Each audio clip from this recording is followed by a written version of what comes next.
Hopefully, after watching my previous video, you'll now start to appreciate some of the differences between rums, and simply swapping one 3-year-old light rum for another one won't necessarily give you the same tasting cocktail. But let's be realistic here for a minute.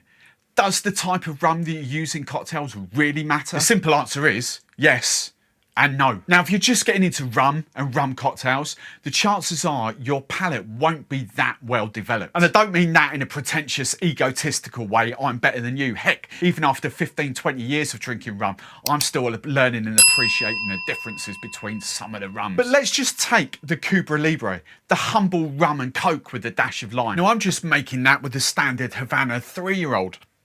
And it's a pretty good rum and coke. You get the sort of citrus burst from the lime, you get the rum notes, and you also get the coke. But how different does it taste with other rums? So let's now try it with Bacardi. I've just made this up with Bacardi Casablanca. It's traditionally what most people would think is a Cuba Libre. However, we can't really technically call it that because it's made in Puerto Rico these days, not Cuba. Whereas Havana is the authentic Cuban rum. Taste-wise, different wise, I've used the same ratios. But it tastes completely and utterly different. And I've never really done a side-by-side Cuba Libre tasting before. I would say the Bacardi one is a lot harsher, even though they are both Spanish style of rums. The Havana 3-year-old is so smooth, you get sort of subtle vanilla hints coming through.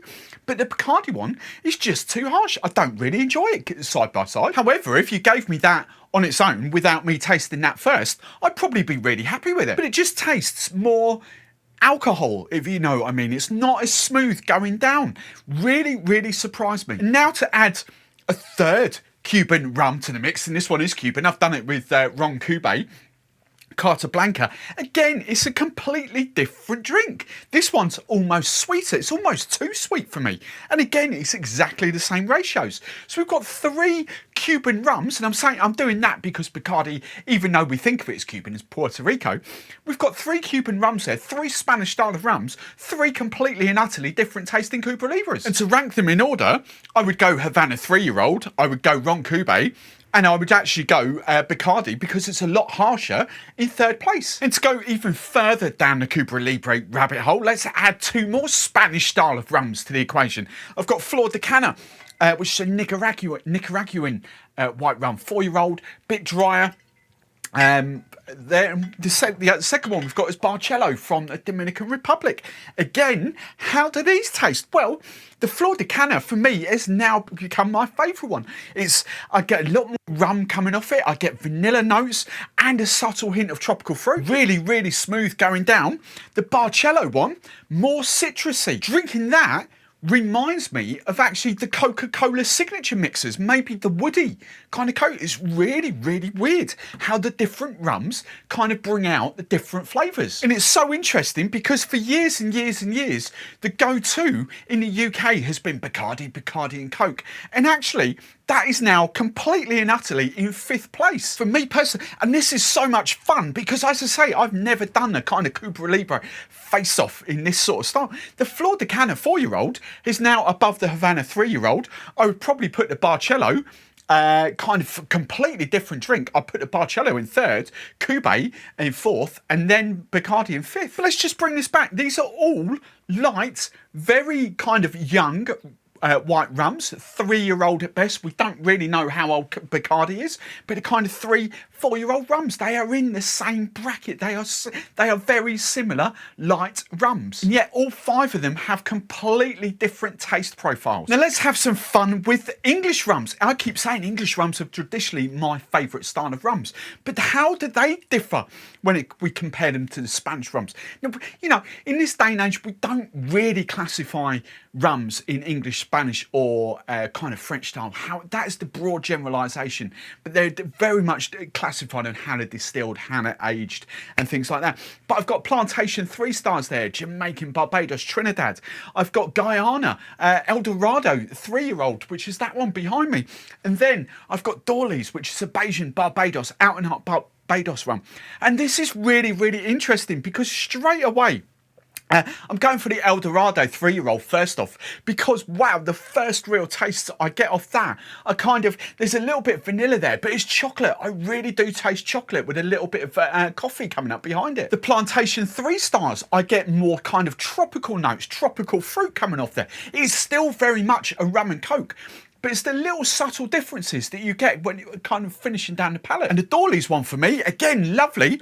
Probably my least favourite out of those three, but I get extra kind of citrus. It really does bring the lime out a little bit more. Now, I'm not saying the English style of rums are better, I'm just saying they're completely different. It all depends what you want from a rum and coke. I still really like the Flor de Cana. I think that is an exceptional kind of Cuba Libre rum and coke. But I tell you what, the coffee and chocolate notes coming off the El Dorado 3-year-old are insane. It is so good. Now, to go down this rabbit hole even further, I thought I would add some kind of slightly more, the golden rums essentially added to this mix. So I picked up 4 of what I would classify as very similar in price. I went for Havana Especial there, I've gone for Bacardi 4-year-old there, I've gone for Appleton's signature blend there, and I've gone for Mount Gay. But as I say, I could have done them all. Chairman's, Doorleys, Plantation. How do they differ? Well, I tell you, this is absolutely just blown my little tiny mind. Doing all these head to head is just the Havana Especial. It just brings out caramel notes. I've now got like a caramel and coke going on. It's really delicious. The Bacardi 4-year-old is completely different Cuba Libre to the normal Bacardi Carta Blanca. And I mean, they are miles apart. I get tropical fruit notes off that. I get raisin notes off that. I get a slight sort of woody oakiness coming off it, almost to the point where it just kills the sort of lime, the citrus that's in there. Again, really delicious. But the interesting one for me is the Appleton. There is no mistaking that that is a Jamaican rum. We've got the banana, we've got the funkiness going on. Big oaky notes, the kind of woody notes where it's been aged in the barrels. We've even got a slight sort of peppery finish on it. It's completely and utterly different to anything that's gone before it. And then the final one is the Mount Gay Eclipse. For me, it's kind of the most, it's not bad, but it's the blandest one out of the lot. It's kind of, you can taste a bit of alcohol, you can taste it's a rum and coke, but there's nothing else really coming off it. And you can understand why Mount Gay is kind of loved by the masses, because it's a really inoffensive, plain kind of rum. But to pick out my favourites, I mean, Havana, it is just the go-to. It's what a lot of bars would go to. But the Flor de Cana, for me, out of the white ones, is delicious. I really do love the Flor de Cana. I think that was that one.